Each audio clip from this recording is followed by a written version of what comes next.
in my speak, says they are on their way. I can say today that they have landed in Europe, in Madrid. You would appreciate that they cannot go into greater detail on what is a difficult and dangerous operation because there are still 300 more on the way to the airport. I am in close contact with Tony Blinken and with the Secretary General of NATO, Stoltenberg. The US have to send specialized troops in order to take control of the situation in the airport, military police, trained to face a mob, to face a mass of people, not combat troops, which are not trained for this kind of situation. From some hours, the operation of the airport was completely stopped. Now it's working again, but the situation remains very, very difficult to manage. At the Foreign Affairs Council ministers, everybody agreed that the main worry should be the situation of women, girls, human rights defenders. Everybody agreed on that. The important thing is how do we put our wishes into action? How do we implement it? To be concerned, everybody can be concerned. The important thing is how do you convert our concern in action? We need to consolidate action in this regard. To release the declaration was crystal clear. We have to support Afghan people, not only the one who wants to leave, but the ones who will have to stay. The potential of increased migratory flows from Afghanistan was also discussed, and ministers underlined the need for a common European Union approach and EU solidarity with member states at the external borders of the European Union. I want to remember you there is a directive from 2001 that has never been used, and this may be the occasion to use it, and in order to face a situation of mass migration problem that can affect some member states. It's not the case today because Afghanistan is much further away than Syria, and people cannot go walking. By the time being, it's a matter of some thousands of people in the airport, but in the days or weeks or months to come, it may be a matter of many more people with the airport closed, willing to leave the country, and this wave can reach us. But I don't think we have to present the problem as from the security point of view, of us in front of migrants. First, don't call them migrants. They are exile people who are flying to save their lives. Okay, the fact I made a number of concrete proposals to address the current situation. We need to establish channels of communication with the current power holders in Kabul. We need to talk with them to prevent this situation. But we have to be clear about the establishing channels of communication does not imply in any way the political and international recognition of the Taliban. I said we had to talk with them, and some people were, oh my God, he said that he wants to talk with the Taliban. Yes, I had to talk with the Taliban, but it doesn't mean recognition at all. We must step humanitarian assistance to Afghanistan and also increase support for neighboring countries so that they can cope better with the negative spillover effects in terms of migration, increased risk of terrorism and drug trafficking. And we need to engage actively with our regional and international partners that have a stake in the future of Afghanistan. And we were aware that Turkey, China, and Russia will have a new opportunity to increase their influence. There are all other countries, Iran, Pakistan, India, that are all Central Asian nations that will have to be taken into consideration in our diplomatic reach out. Central Asia will become a more strategic region, important region for us. Well, certainly current developments are going to have a wide-ranging impact on regional and international security because what has happened is the most important geopolitical event since the Crimea annexation by Russia. And we will have to work closely with the US and to step up diplomatic efforts to forge a consensus among our allies so that we can develop an effective common approach.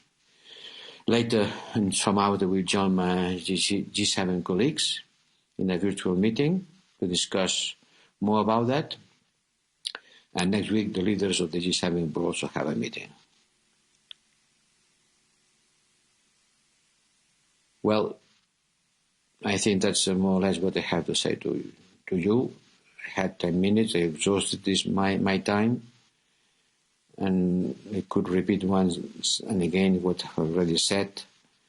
But I think it is important that I can count on your support on the days to come. Thank you.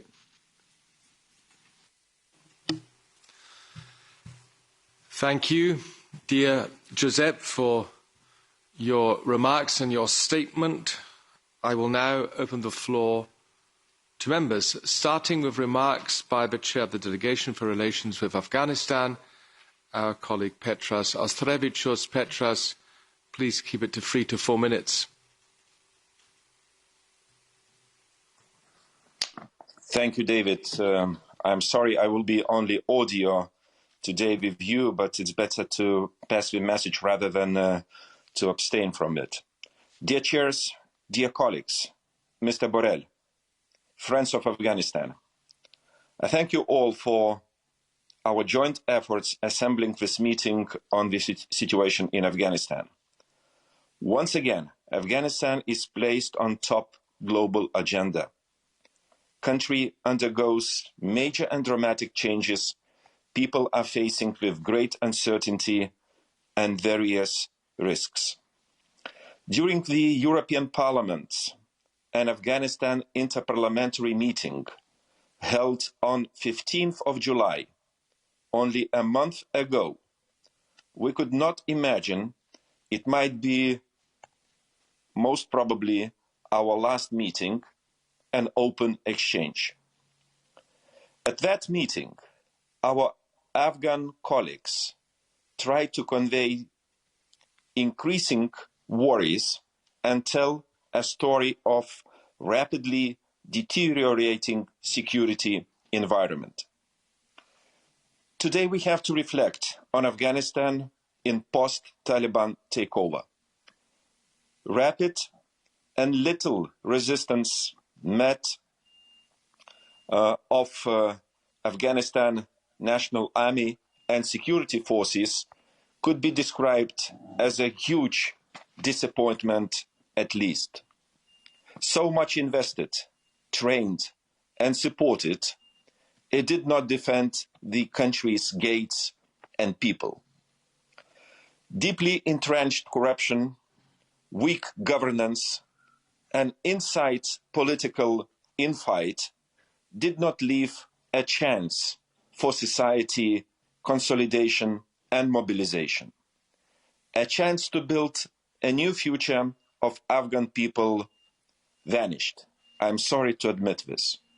The new situation, which emerged almost by light speed, characterized by, firstly, a new security situation with Taliban on top, still having a title of terrorist organization.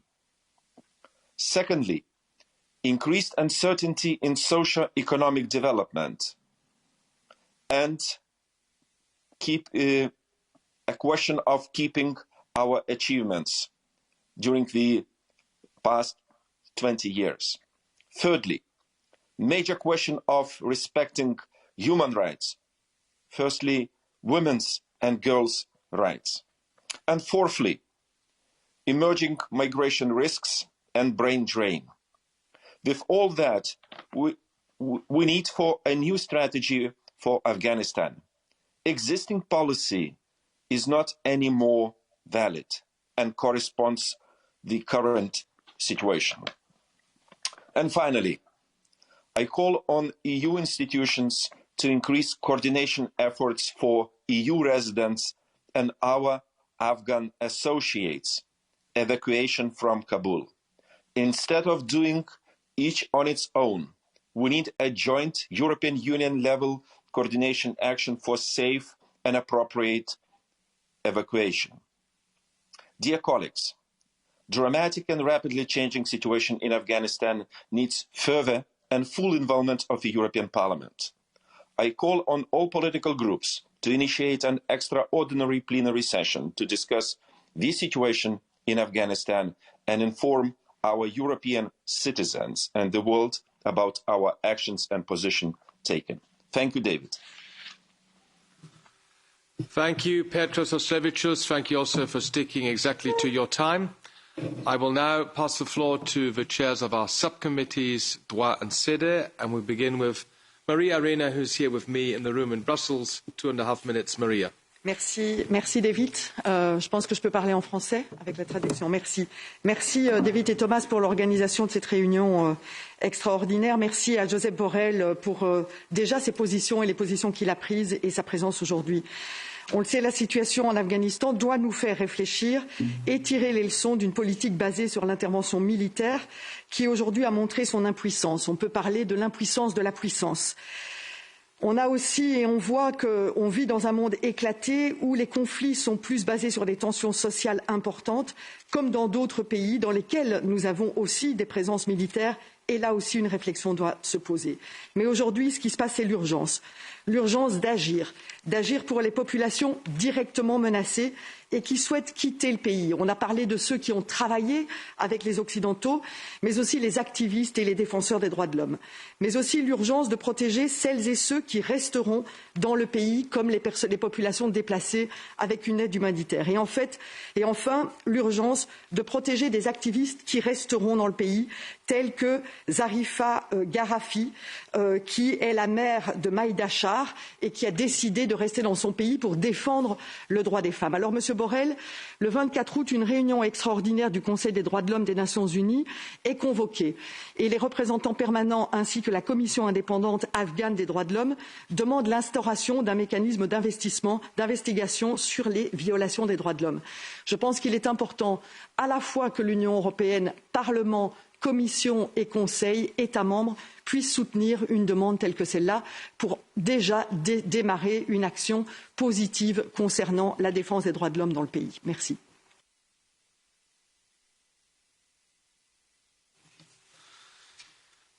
Merci bien, Maria Arena.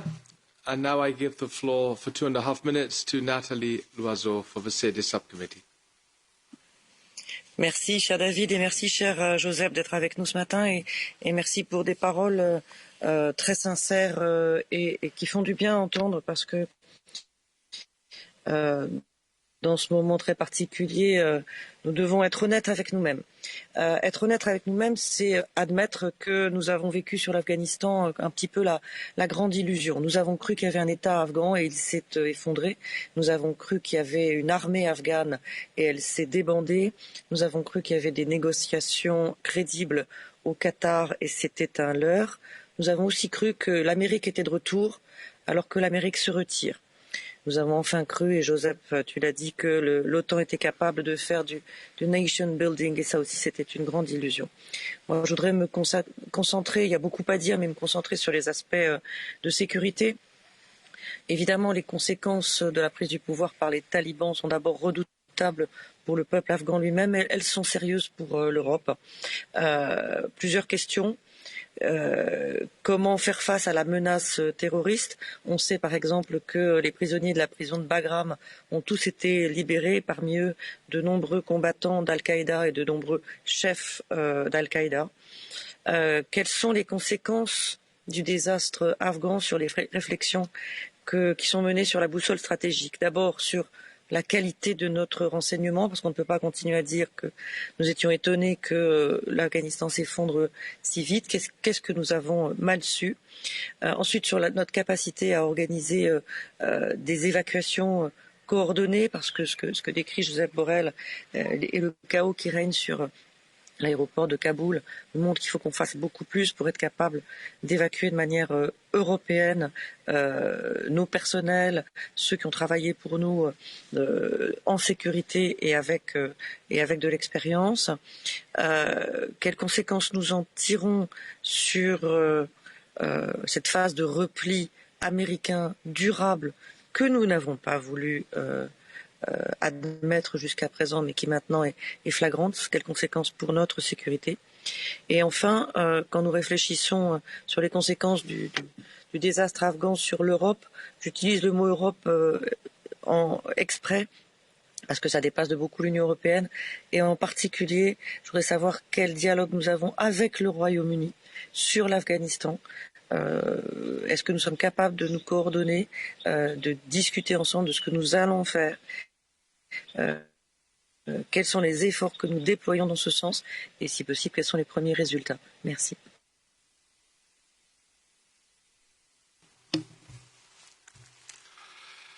Thank you also to you, Nathalie Loiseau. Dear colleagues, as I have been informed that the High Representative and Vice President might need to leave shortly, I would suggest now to give him the floor first for a first intervention after what he has heard by some of our members for a first reaction. And depending on how long Josep Borrell can remain in this meeting, we'll then continue the debate with the coordinators and other members, with Fernando Gentilini, the Managing Director of the European External Action Service, who is currently acting as Secretary General, and he will answer the remaining questions at the end of the meeting. But first, let me go back to Josep Borrell. Well, thank you for these comments. In fact, I can share whatever has been said. No? Let me, once again, with the last news that I have today, is that my first priority as responsible for the External Action Service is to bring home the 400 people who have been working with us, European Union, not with me, not with the External Action Service, with all services of the European Union institutions there and their families. There are 400 people. As I said, about 106, I think that the exact figure is already in Madrid. And the other 300 are still trying to reach the airport. And Nathalie has said that we should organize better our efforts to bring them back home. That's what we are trying to do. But first, they have to reach the airport, and second, they have to take a place in some of the planes. The most difficult thing is to reach the airport. We are trying to do whatever we can. Nathalie, believe me, we have sent, as I said, 4 more people there to try to help on that. It will not be possible to do that without a kind of arrangement with the Taliban to control the streets of Kabul. And the second thing is the political approach. We have to distinguish between humanitarian help and development aid. Humanitarian help will have to be increased. Partnership, development aid has to be stopped until we know who is ruling Afghanistan and which is their behavior. We have a conditionality on the use of our resources.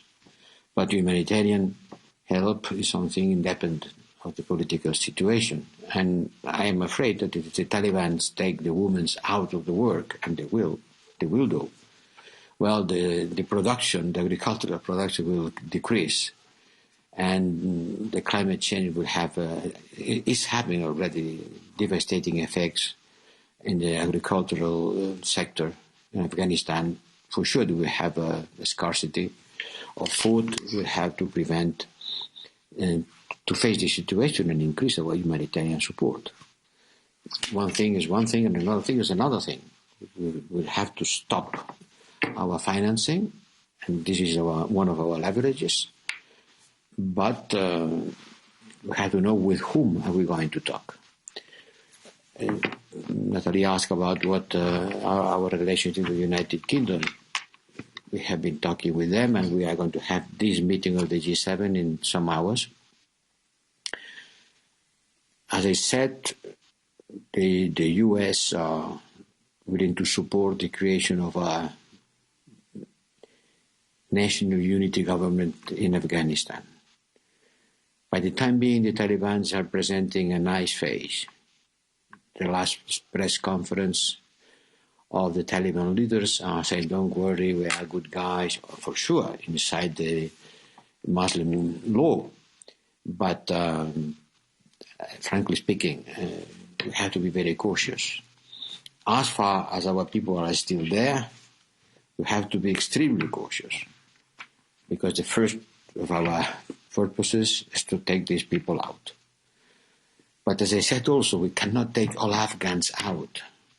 And we can preach and we can say that all people who have been supporting our values, all will not be able to go out in our planes on those days before the reports gets closed. So the problem will be what's happening after the withdrawal. And there comes the moment in which we have to develop our diplomatic capacity, and we have to, with our like-minded countries, with our close allies, especially the US and also the United Kingdom, to be able to forge an alliance to face the geopolitical consequences of what has happened and what will happen. China has already recognized the Taliban. Russia will do it. They are not going to close their embassies there, but just the contrary. They are going to increase their presence. And this is going to change the geopolitical balance of power. And the words of European strategic autonomy will be again in the table. And we'll have to discuss more about what does it mean, how do we use it. And crisis is an opportunity, and this will be also an opportunity for us to develop our thinking and our action about European Union acting in the world, behaving as a geopolitical actor. Let's see what we are going to be able to do. And for that, it will require unity. And the unity will have the occasion to be proof in small things and in big things. For example, this statement asking for people of Afghanistan being free to leave if they want has been signed by more than 60, almost 70 member states of the United Nations, but not by all European Union member states. Not by all. Let's see how difficult it will be to relocate these 400 people from Madrid to other capitals. Let's see which is going to be our unity when we are going to deal with immigration pressure.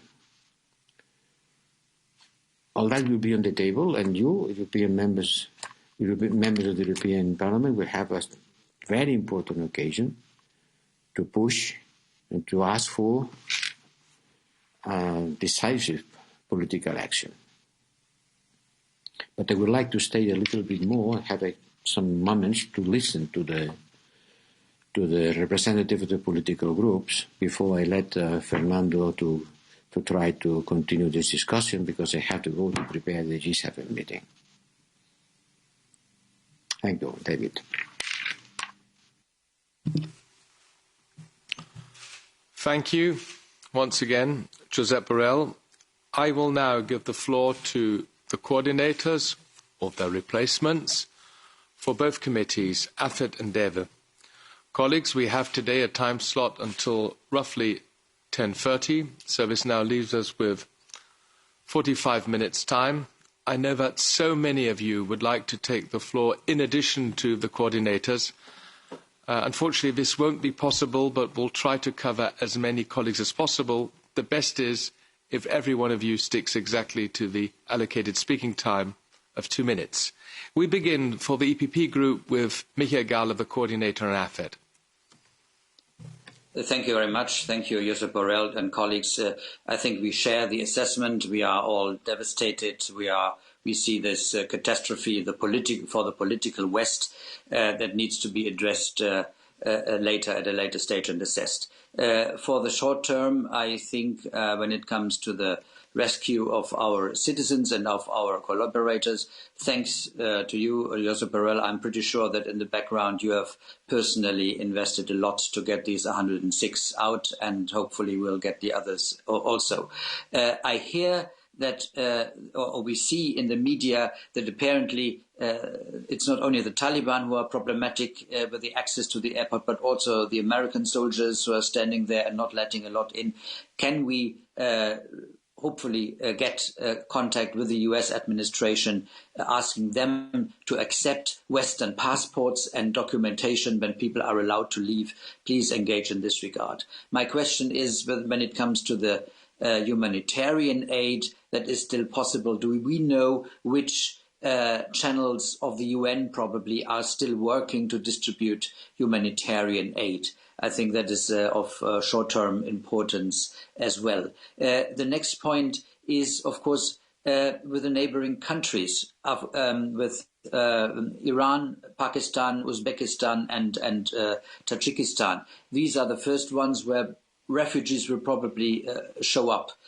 Are we in contact with these governments? What are our plans in this regard? How can we help these countries to get shelter for possible refugees that are coming?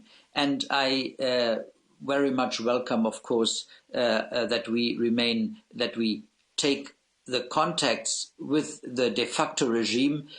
As we want something from them, we have to talk to them, and that does not mean recognition. I think that is a correct approach that you are taking. Insofar, we should also make it very clear from the beginning that there is clear conditionality of any further possible cooperation in whatever regards. It requires a respect of basic human rights, and we will use the fate of women and girls as the litmus test for how far we can in future cooperate. Thank you very much. Thank you, Michael Gahler, especially for these precise questions. And now I give the floor to Hildegard Bentele, representing the EPP in the DEVE committee. Yeah. Thank you so much, David. Thank you. Michael made my points, actually. My question was also what Thomas said. And you said, High Representative, what about the humanitarian situation? You said we are going to increase our humanitarian aid. So who are our cooperating partners on the ground? Are they still there? Can they work? And in addition, as Michael said, and as we also discussed during our geopolitical dialogue, how do we prepare for the migration wave which might come with the neighboring countries? Are we in any contact to help them with humanitarian aid to take up refugees? And what's the situation of the talks about the borders? As we know, persons who want to flee are not allowed to come to the airport. So how do we allow them to leave the country if they want to leave the country, if they do not see any future or if they see themselves terribly endangered? So what's the state of discussion in this regard? Is the EU also present in Doha, or how is this going to take place currently? Thank you, Hildegard Bentele. Now I give the floor to the two representatives of the S&D, first to Nino Pizzula from AFET and then Udo Bullmann for DEVE. To Nino. Thank you, David, and thanks go to Mr. Borrell for his insight. Yeah, while seems to be caught by surprise and analyzing how we got into this situation so fast, we have to put all of our efforts into rapid relocation and safe shelter for Afghan partners. We must also support the neighboring countries with an inevitable influx of the refugees and coordinate our actions on the EU level on this matter too. My question is, are there any plans for devising a new strategy of working with the neighboring states on this? Furthermore, we must engage with international donors to set up distribution channels for humanitarian aid. Even before this crisis, more than half of the citizens were exposed to acute levels of the food insecurity. So how will this relief will be distributed? Will it be channeled through the Taliban or UN and international NGOs? And finally, we also must not shy away from having frank discussions with our allies. 20 years of investment by NATO countries in nation building, training and keeping Afghani armed forces have come crumbling down within days. Serious questions will need to be asked and answered on how this mission could have gone so wrong. So what are your expectations, as these situations undoubtedly affected the perception of the West Alliance? In what way can it affect our future relations? Thank you. Thank you, Tonino. And now I give the floor to Udo Bullmann.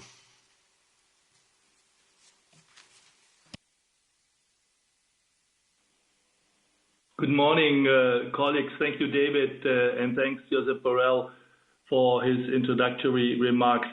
I can only underline what colleagues already have said, that in the given situation, it's absolutely number one to provide shelter and protection for the most vulnerable, for our collaborators on the ground, for civic society activists, for women and girls, and to allow those to flee who would like to leave the country.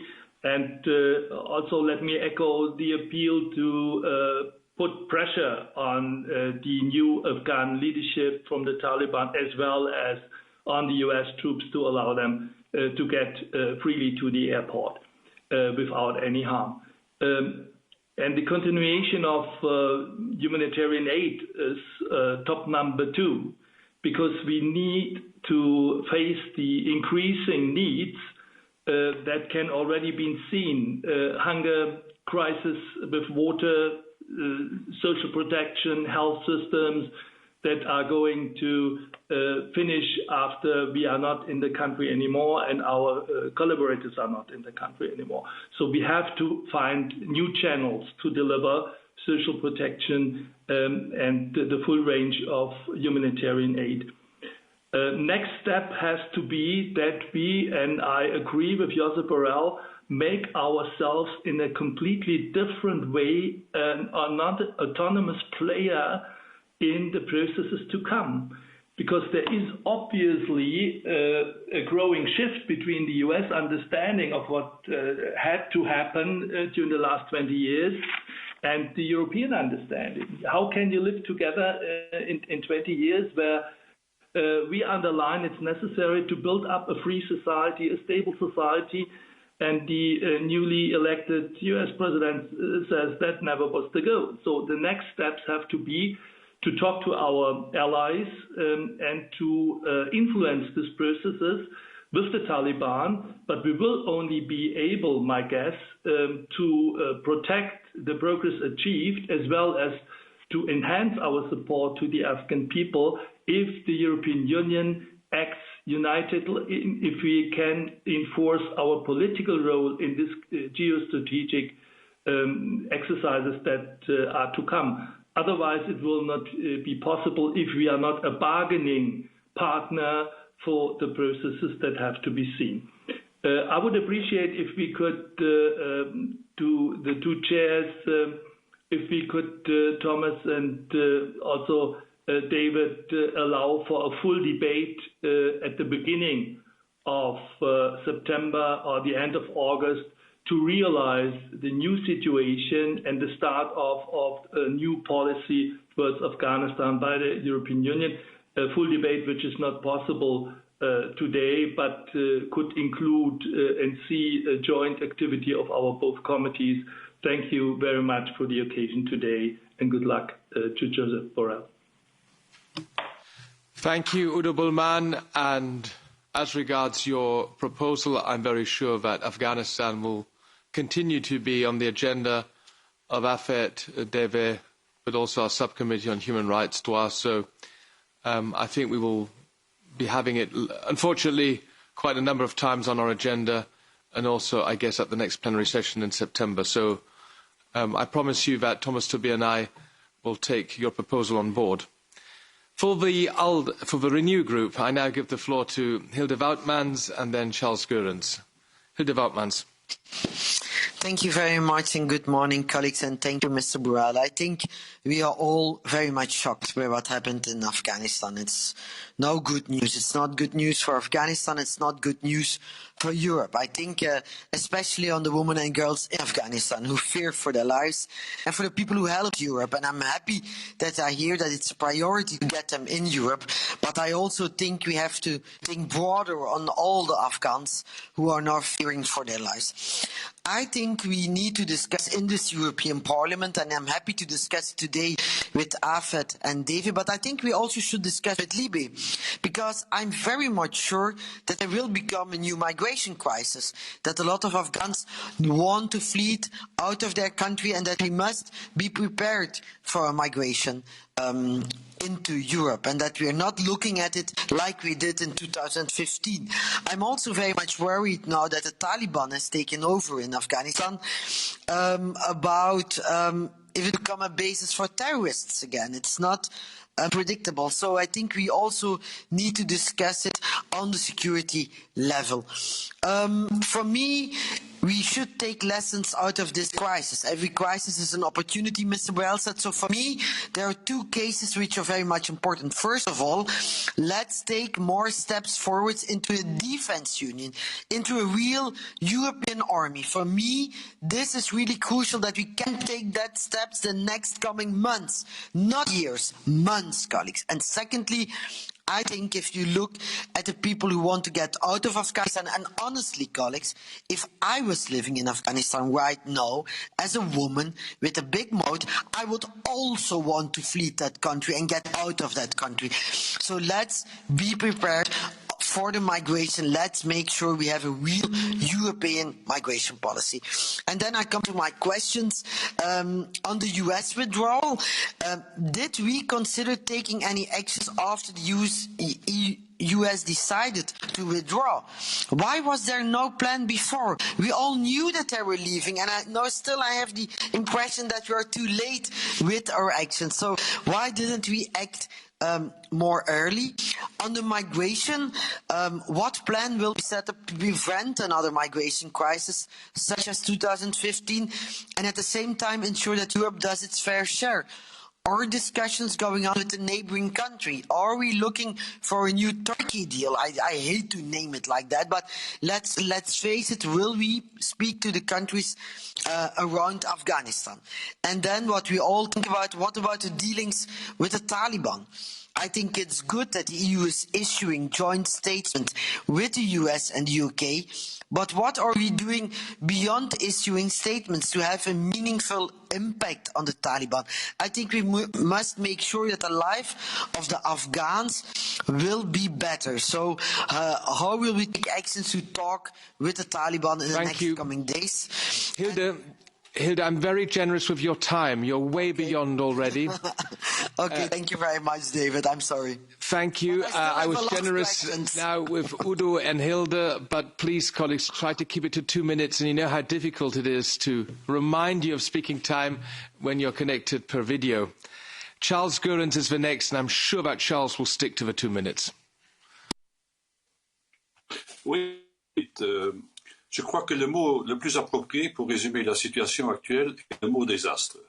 Et la situation à laquelle nous avons à faire face est un désastre en premier lieu pour les femmes, pour les agents de la coopération, pour les personnes afghanes qui ont travaillé pour les institutions occidentales, pour les activistes en matière de droits de l'homme ou pour quiconque avait pu respirer un air de liberté au cours des 20 dernières années. Alors face à cela, le Parlement européen doit s'interroger sur ce qu'il importe de faire maintenant et sur la façon dont la politique doit réagir. Quelque chose doit changer. Je vais vous poser quelques questions qui peuvent être banales et qui nous ennuient parce que ça fait des dizaines d'années que nous posons les mêmes questions et nous n'avons pas encore trouvé de réponse. Première question, de quel poids l'Union européenne a-t-elle pu peser dans la décision de retrait? Deuxièmement, de quel poids les États membres de l'Union européenne ont-ils pu peser dans la décision de retrait? Et troisième question, et c'est une question centrale aussi pour la conférence sur l'avenir de l'Europe, qu'est-ce qu'il faut changer au niveau de la politique étrangère de l'Union européenne pour se faire respecter? Alors face à la situation d'impuissance, arrêtons de faire les faux naïfs. Nous avons eu à la sous-commission des droits de l'homme, le 16 juin dernier, un entretien sur lequel j'ai eu l'occasion de dire « les talibans, je ne leur crois pas un traître mot ». Et c'est à quoi nous assistons aujourd'hui avait été dit en termes les plus clairs. Allez relire ou revoir les déclarations qui ont été faites. Alors face à cela, l'Occident doit se réorganiser. Parce que si les talibans étaient aussi mal organisés que l'Occident, ils n'auraient jamais été en mesure de réinstaller le régime de terreur. Merci. Merci, Charles. For the ID group, I now give the floor to Anna Bonfrisco.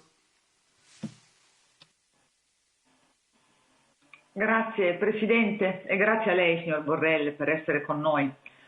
Come rappresentante eletta in Italia, membro fondatore dell'Unione Europea, le parlo a nome della migliore gioventù italiana, impegnata nel secondo contingente dopo quello americano, in Afghanistan.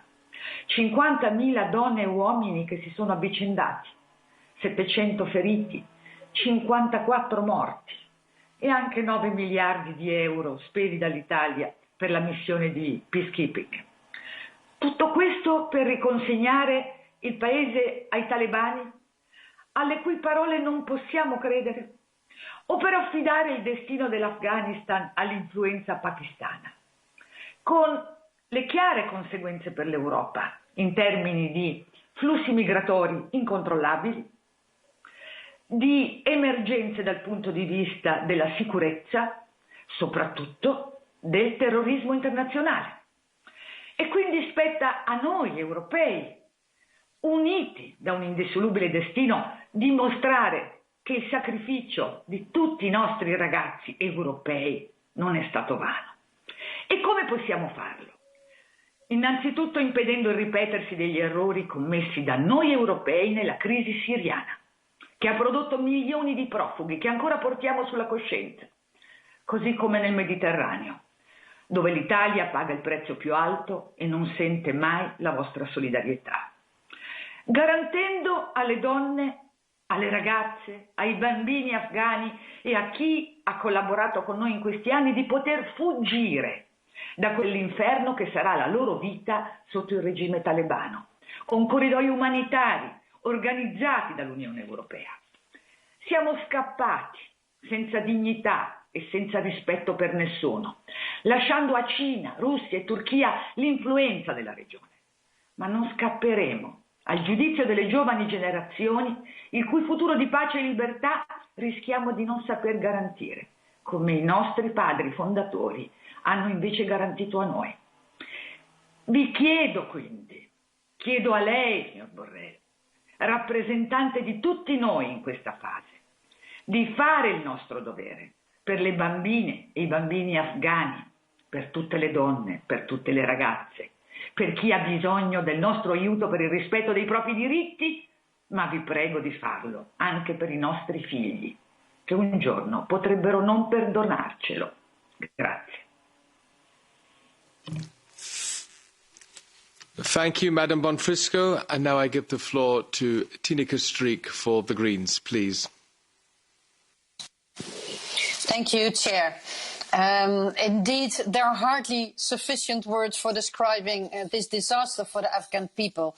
They are left alone. Their lives, their rights and their way of life are under imminent threat. And especially, of course, the girls and the women, their lives change into hell. But it's really incomprehensible for us that everyone seems to be taken by surprise by the rapid overtaking by the Taliban, despite the many warnings, the many urgent requests for immediate action. So we need a thorough examination of this procedure and not shy away of any consequences on that. But of course, for now, we need to try to save and do whatever we can in order to protect the people.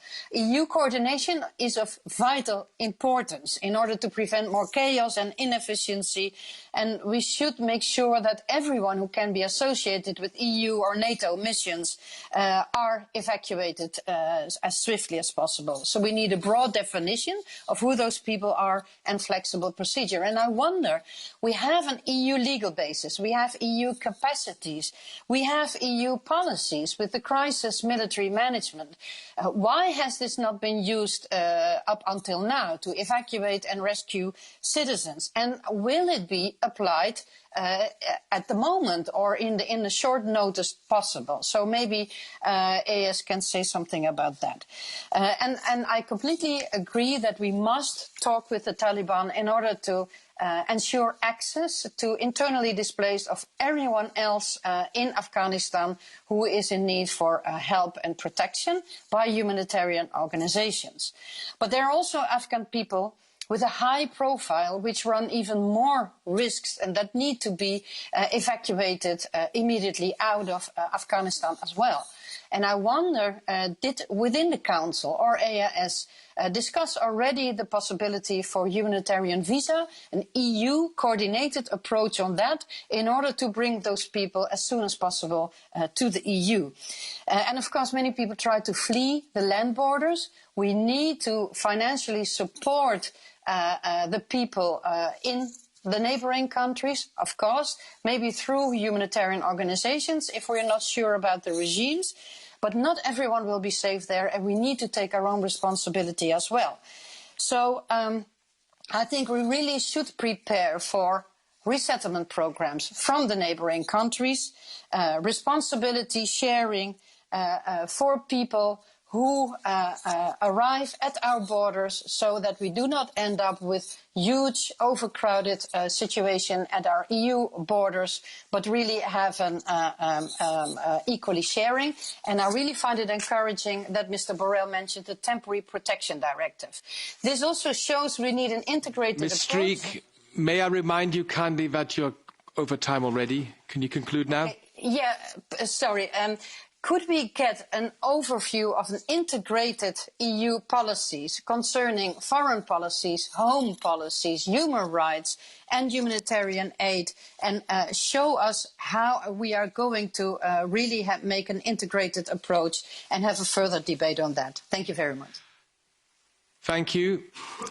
For the ECR, I would have liked to give the floor to Mr. Rashikovsky and Ms. Kemper.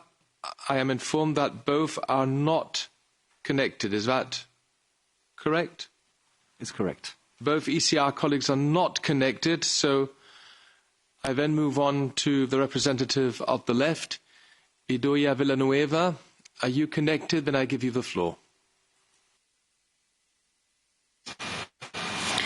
Muchas gracias, presidente. Muchísimas gracias al alto representante, señor Borrell, por estar hoy con nosotros. El colapso de Afganistán es el nudo y es el fin de dos eras, la de las intervenciones militares extranjeras y la del propio seguidismo de Europa a Estados Unidos. 20 años después no hay excusas. Biden dijo que se intervino contra el terrorismo, no por razones humanitarias, y esto también ha sido un fracaso, porque al terrorismo se le combate en su raíz, en sus causas. Las consecuencias ya las vemos. Es un desastre previsible, con millones de recursos gastados, con miles de vidas segadas, incluso también con bombardeos de la OTAN. Apoyo a la corrupción, a los señores de la guerra y no a la educación y al trabajo. Hoy es el momento de apostar por un giro radical en la seguridad humana y migraciones con derecho, y se nos acabaron las excusas. No hay más justificaciones a intervenciones militares de este tipo, pero necesitamos acciones concretas para defender hoy los derechos fundamentales. Mayoritariamente sabemos en dificultades las mujeres, las niñas y muchos otros activistas en mayor vulnerabilidad. Necesitamos trabajar conjuntamente por los derechos humanos. Sabemos que los conflictos y nuestra responsabilidad en ellos destrozan países, pero también llegan sus consecuencias en modo boomerang a Europa. Por eso, por justicia con Afganistán y por la defensa de los derechos que promulgamos, necesitamos hoy que Europa trabaje contundentemente, de forma coordinada, por mantener los corredores humanitarios, con una política de visados específica y canales de reasentamiento, como ya anunció, por ejemplo, Canadá. Agradecemos al Gobierno de España su proactividad en la actual salida y acogida, pero es algo que debe ser impulsado por toda Europa. Debemos liderar también conversaciones con Rusia, con China. Necesitamos una posición propia europea en favor de la paz, el diálogo, los derechos, y por eso también toca hoy hacer un trabajo respetuoso e integral con las migraciones y el refugio y invertir en ayuda humanitaria también con los países vecinos, con la sociedad civil, para poder ayudar en esa acogida. Muchas gracias. Thank you, Idoia Villanueva. Since I couldn't give the floor to a representative from the ECR group, I will now give the floor to a replacement. The next on my speaking list would be Asita Kanku. Ms. Kanku, are you connected? Then I'm happy to give you the floor now. Yes, thank you very much, David. Also for holding this important debate. I would sadly like to notice that if the EU rises against the Taliban with the level of passion that our High Representative is displaying today, then the Taliban can continue feeling safe and undisturbed in Afghanistan. They have actually taken over, and the situation is awful, as we all know, and the situation for women and girls is absolutely horrific. Anyone could predict that the Taliban would recapture Afghanistan in no time. So where has the world been? What a monumental and historic failure of foreign policy. So many world leaders should be deeply ashamed now, including former President Ghani, whose attitude of shamelessly abandoning his people and fleeing with cash shows that we have sponsored corruption for so many years. Where is the accountability? This is not only a bloody foreign policy blunder, but also a humanitarian disaster, especially for women and girls, and a global disaster for freedom versus Islamism.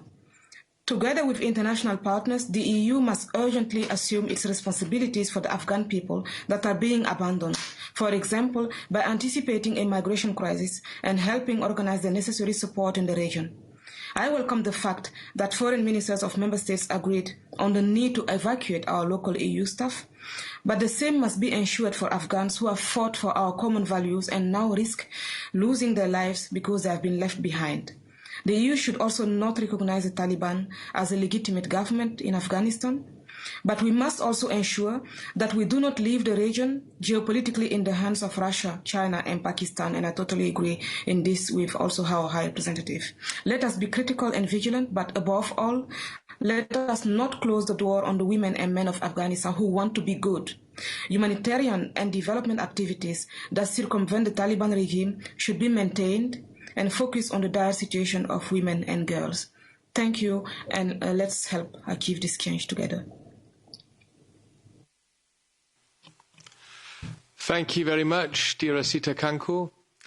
Colleagues, we now have 8 minutes left before I would then like to give the floor to Mr. Gentilini. So I will try to move on and give further colleagues the floor, 1 minute each, and please be brief. We begin with Isabel Vissela-Liba from the EPP. Merci David. Merci aux représentants de ces paroles. Mon point de vue sera celui des droits humains, mais aussi celui de la crédibilité et de la confiance dans les pays occidentaux. En Syrie, nous avons abandonné les Kurdes après qu'ils nous avaient aidés à combattre les terroristes. En Afghanistan, nous abandonnons ces Afghans qui défendent nos valeurs et auxquels nous avons fait miroiter un ordre social qui aujourd'hui accroît leur frustration et les met en danger. Quelle communauté, quel peuple croiront encore en les puissances occidentales? Aussi, je me demande, comme Hilde Voutmans, quand, en tant qu'Union européenne, nous reconnaîtrons le besoin d'avoir une force de défense autonome, efficace et commune, sans nous contenter de nous reposer sur la puissance militaire américaine. Je voudrais aussi m'enquérir de notre marge de manœuvre pour apporter notre aide, ou du moins influencer la situation des femmes et des filles en Afghanistan. Là où les talibans se sont installés, elles sont privées de leurs droits et brutalement opprimées.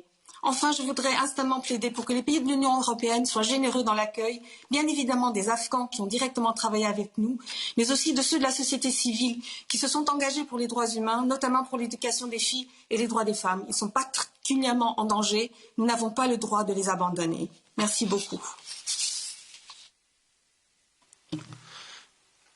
Merci bien, Isabel. For the S&D, I give the floor to Elena Yoncheva. Is she connected? Yes. Thank you. Je vous remercie, Monsieur le Président, de me donner la parole. Et Monsieur Borrell, trois questions très précises. Premièrement, préparez-vous des accords spécifiques entre l'Union européenne et les pays tiers pour l'accueil des réfugiés afghaniens, par exemple avec la Turquie et les pays voisins d'Afghanistan? Deuxièmement, le principal point d'entrée pour les réfugiés afghans illégaux en Europe, c'est la Bulgarie. Et quels seront les engagements concrets de l'Union européenne si la frontière bulgare est soumise à une pression énorme? L'Union européenne peut-elle s'engager maintenant pour une relocation de réfugiés illégaux, distribution vers d'autres pays européens?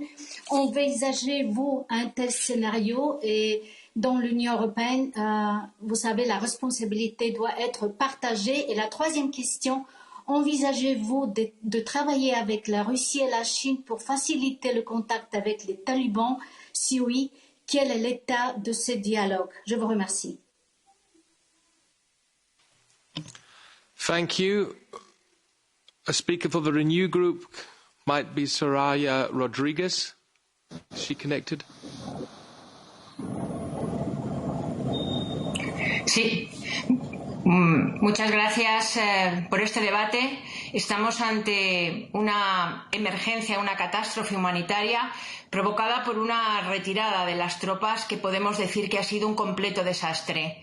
Y en este sentido quiero señalar que debemos ser honestos a la hora de analizar cómo hemos podido hacer un seguidismo de la retirada de las tropas de Estados Unidos cuando sí teníamos claros signos de que este colapso en Afganistán se podía reducir tras el proceso de paz de los niveles enormes y habían avanzado claramente recuperando amplias zonas del país. Por eso ahora estamos de acuerdo en que nuestra principal objetivo prioritario. Ms. Rodriguez, I'm sorry, the connection is bad and you cannot be interpreted. There are obviously some technical issues.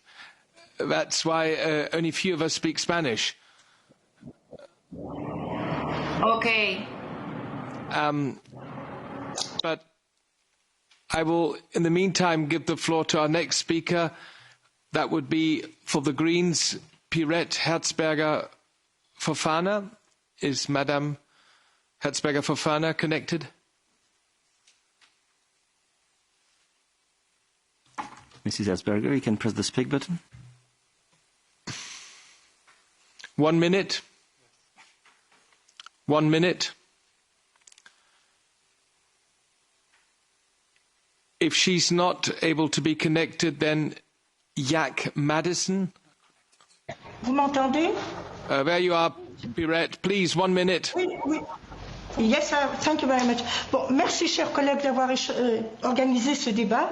Nous sommes tous sous cette onde de choc à la suite de la prise du pouvoir des talibans et nous sommes confrontés donc à un état d'urgence avec le retrait des troupes qui marque un échec monumental, ce qui va remettre en question la politique migratoire de l'Union européenne et de tous ses exilés. La peur règne en Afghanistan, il faut donc en tirer maintenant des leçons. L'Union européenne doit faire preuve de solidarité vis-à-vis de tous ceux qui ont contribué à propager les droits humains. En effet, les femmes afghanes avaient contribué à l'édification d'une société civile démocratique. Elles espéraient également ouvrir des perspectives aux générations suivantes de femmes qui leur succéderaient. Tous ces droits acquis vont être à coup sûr confisqués par le nouveau régime fondamentaliste. Même si les talibans font des déclarations de façade, tels que les femmes pourraient travailler dans les limites de la charia. Que signifie cela? Les talibans accepteront-ils que les femmes occupent des postes de décision? Non, puisque déjà dans les régions qui ont été conquises par eux, ils les ont renvoyées de leur travail, ils les ont également renvoyées de l'université. Donc l'Union européenne doit apporter une aide humanitaire et un soutien à tous ceux qui ont besoin de notre protection. Nous devons peut-être envisager l'obtention de visas humanitaires afin de faire évacuer non seulement ceux qui ont travaillé pour nous, mais également les activistes qui ont défendu nos valeurs. Il va donc falloir trouver de nouveaux canaux de communication avec les talibans afin qu'ils acceptent de respecter les droits des femmes et au besoin même faire pression. Thank you. Une phrase. Étant l'un des grands bénéficiaires de l'aide européenne, l'Union européenne doit donc voir comment faire afin que les droits humains, qui sont des droits universels, ne soient pas compromis avec le nouveau régime et assurer la sécurité et la dignité des femmes. Merci. Thank you, Madam. Jack Madison from the ID Group is not connected, so I give the floor to Claire Daly for the left. She's the first Vice President of the Afghanistan delegation. Claire, are you with us? I can. Thanks, and thanks to the High Representative. Very briefly, High Representative made the point what went wrong, but he didn't make any attempt to answer that. And I think we have a situation from where 2001, the Taliban, from the point of surrender, billions of years later, hundreds of thousands of lives lost, and they're now in total control. It wasn't a surprise, and steps are being taken to learn those lessons, because we kept repeating the same mistakes and propping up a government and a state apparatus that frankly was corrupt and weak. But in terms of the humanitarian issues and resettlement programmes, this is absolutely vital, and I'd like to ask, particularly in terms of the readmission agreements that we've negotiated with Afghanistan, where we were returning refugees, has there been discussion on this? Are these arrangements now null and void, because we can't be told returning here? We need to open our borders to humanitarian access. And can I ask as well, is there support for the idea of UN fact-finding mission into human rights abuses, as has been requested? Thanks, Chair. Thank you, Claire Daly. Also a rather difficult connection there, but I believe we're able to understand most of what you said. Colleagues, I will now conclude with the last few speakers. Unfortunately, I couldn't give the floor to all of you, but the next on my list would be the next speaker of the EPP. Is Peter van Dalen connected? Then it's Peter's turn. Good morning, Mr. Chairman. Thank you very much. We are facing a complete disaster. In Afghanistan already, several female journalists are no longer on television. Women and girls now fear every day, and the sale of burqas already has a new highlight. The question is, when will refugees come to Europe, and when will terrorists come to Europe? So I have three questions. First of all, what actions can be taken to support the remaining Afghans who are not Taliban friends? Two, how will the EU set up an immigration policy for the refugees, and how will we stop the influx of terrorists? And three, since we have now three evil states, Iran, Afghanistan and Pakistan, next to one another, how will the EES deal with the GSP plus status of Pakistan? Thank you. Thank you, Peter. Nacho Sanchez Amor is with us here in the room. The floor is yours. Gracias, David. Gracias, señor Borrell. Es obvio que hemos analizado mal tanto el colapso militar como el colapso político del que se ha hablado menos. Y, por tanto, vuelvo a una idea que ya tuve ocasión de exponer al señor Borrell. No vamos a ser un actor global si no tenemos un servicio de inteligencia propio que nos permita tener una información de cómo nos movemos en el terreno, y me alegro ver que esa idea que yo expuse hace meses está siendo retomada por algunos colegas. Si va a haber o no un gran flujo de exilados, y me alegro mucho de que el señor Borrell utilice esa palabra, que es la que en España referimos a los demócratas que tuvieron que huir después de nuestra guerra civil. Si va a haber un gran flujo migratorio va a depender de la sinceridad de esa apariencia moderada de los talibanes en este momento. Pero ¿qué ojos vamos a tener allí? ¿Qué representación va a tener la Unión Europea para analizar la sinceridad de esa apariencia moderada? Y, sobre todo, el corazón del asunto que el señor Borrell dejó caer en su rueda de prensa. Esta situación cuestiona nuestra capacidad para exportar democracia. Nosotros, al contrario que los americanos, reconocemos que sí queríamos hacer nation building y no ha funcionado. Por tanto, es obvio que no podemos seguir utilizando el mismo enfoque y los mismos instrumentos si queremos que la democracia se imponga en lugares de conflicto. Gracias. Thank you. And to conclude, I give the floor to Barry Andrews, the Renew representative in DEVE, and then I hand over to Mr. Gentilini. Barry, are you with us? Yes, thank you, David. I just want to make some very brief points. I welcome Mr. Borrell's reference to the Temporary Protection Directive 2001, which is there to cope when member states are struggling with an asylum surge, but it has never been used, and it depends on voluntary efforts by member states. So I'm delighted that Mr. Borrell is putting it up to the EU Council, and I think that we need to identify safe and legal pathways. We need to coordinate, of course, with the United Kingdom. The definition of a refugee is having a well-founded fear of persecution, and no greater demonstration of that could be had than people clinging to the wheels of an aeroplane. So we need to look at this not as a EU border security issue, as some EU member state leaders have done, but as an Afghan humanitarian issue. And I join with the consensus that our priority after evacuation should be for sending a strong message to women and girls of our support and solidarity. I'm sorry to say that female emancipation was a useful and now discarded fig leaf for US and NATO adventurism. And it is extremely disappointing. Finally, David and Thomas, I would join with Petros Astrovicius in his call for an extraordinary session of the European Parliament to address this. The UK Parliament met this week, other parliaments have met, and I think it would be highly appropriate for us to underline the urgency of this by calling for a session of the European Parliament. Thank you, David. Yes, thank you, Barry Andrews, also for your statement. And I think there's consensus in this House that we will have a plenary debate also on this issue. But, of course, it's up to the group leaders to address this issue in the Conference of Presidents. But we all can talk to our group leaders and the chief whips to make this possible. Colleagues, thank you so much for all your contributions. Very interesting questions, very valuable remarks. And now I hand over to Fernando Gentilini, who has the difficulty of trying to answer as many questions as possible. We're already running, well, we still have 3 minutes, but I think we can do until 22, perhaps 22:11. So you now have 10, 15 minutes to answer all these questions. Fernando, the floor is yours.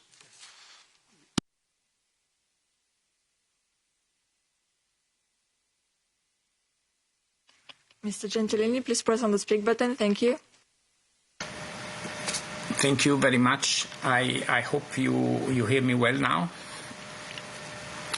And good morning to all. And it's a pleasure to be here. I'll try to do my best.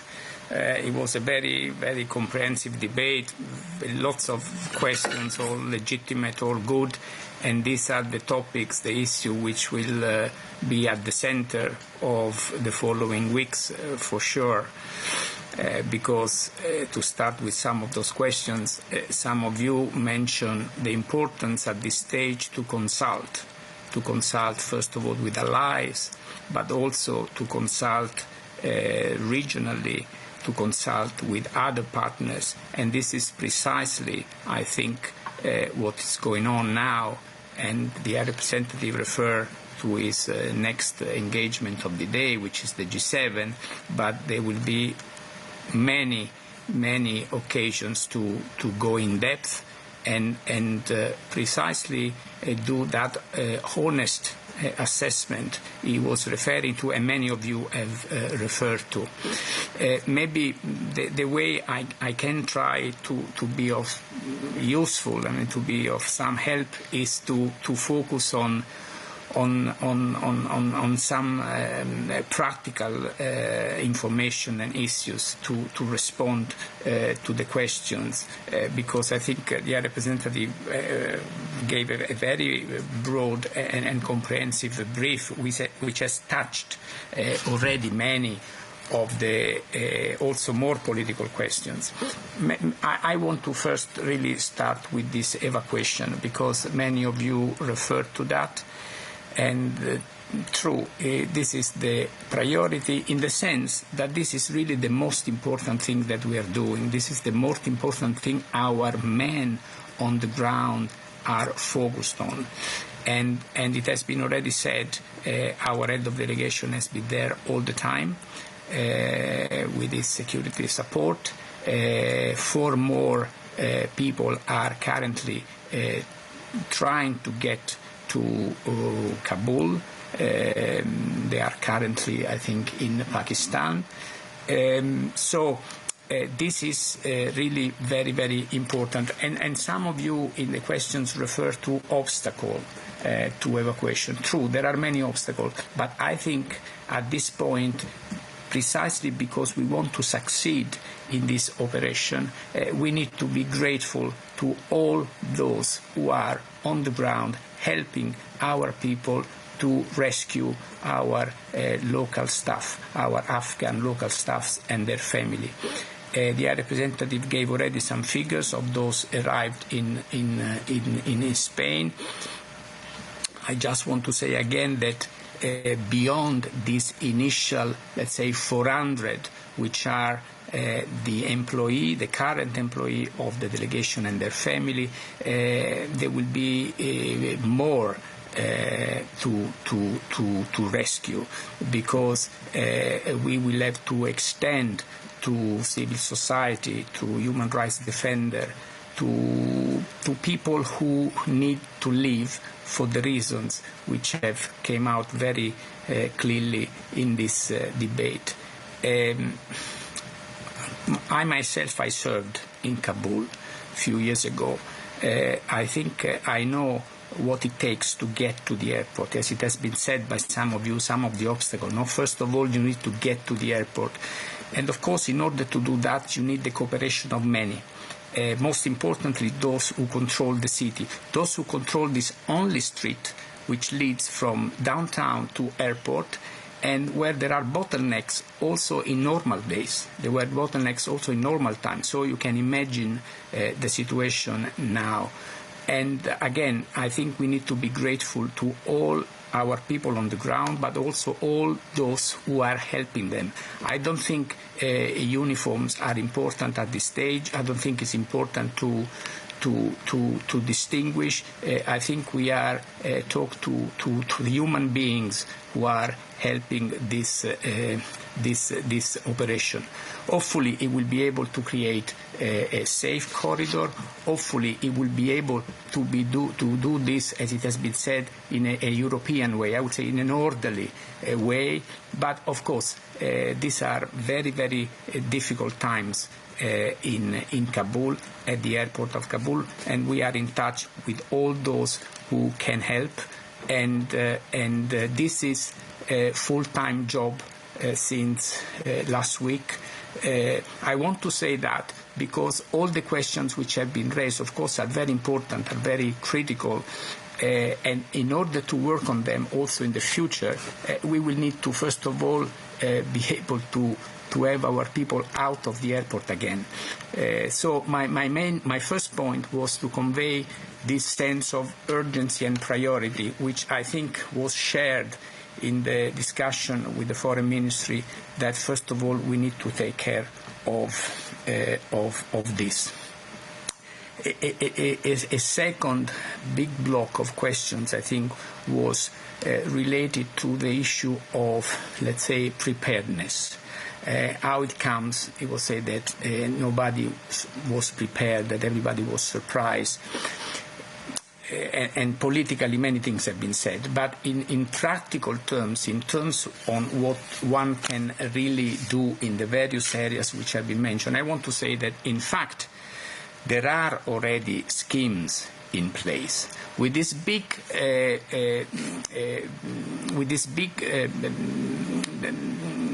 let's say, difference, as it has been said by the representative, between everything which is humanitarian, which will have to increase massively because people will be much more in need of humanitarian help, and what is development, which is, as it has been said, subject to conditionality.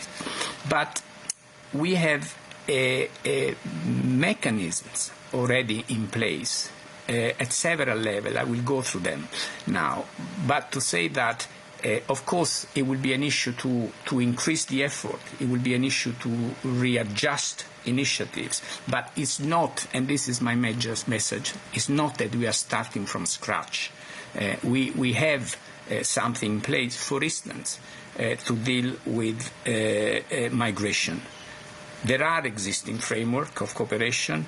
There are ongoing conversations, as you all know, among member states. There are legal pathways. But again, this is a special situation, and some of you have remarked what the HRBP pointed to when you referred to the Directive 2001, this way of dealing not just from a security angle, but considering what's going on and considering the need of these people and considering what are our values in this context. Refugees is the same. Is not a new issue. There are millions of Afghan refugees already now in neighboring countries, in Iran, in Pakistan, in many places. And there are schemes to assist the UN, essentially UNHCR, in helping that. There are assistance programs, which of course we will have to be strengthened. Humanitarian, most, it has been asked also, of our partners are the UN agency, but there are also NGOs. We will need to assess, again, where people go out of the airport, who is best placed to deliver, because we already, and it has been said, for many NGOs, it might have become already much more difficult to deliver, especially those where women are working. So it's something we will need to see. But it's not that we start from scratch. We have a network, and we will have to see how possible will be to use and continue to use that network, extend that network. I don't need to go into figures. We have massively invested in humanitarian aid in Afghanistan. I can only guess that this is going to continue and to increase because the demand will be bigger. These are all areas, by the way, which will go then into the political, because these are precisely the lever that we have in order to make sure that things happen on the ground in the new way, in all possible ways, because, as it has been said, no one wants to believe to promises which are made these days, and people will have to be judged on facts, on deeds, on what they will actually do. Again, that's why, to conclude, because I see the time is running, it's good to go back again on evacuation, because this is the first test. This is the first test to see whether there is a way to get out something good through these new forms of cooperation that we will need to invent.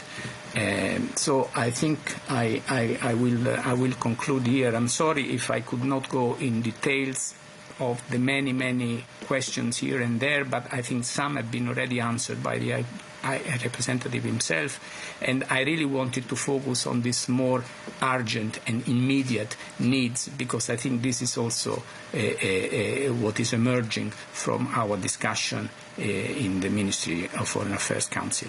And many thanks to all. Thank you, Mr. Gentilini.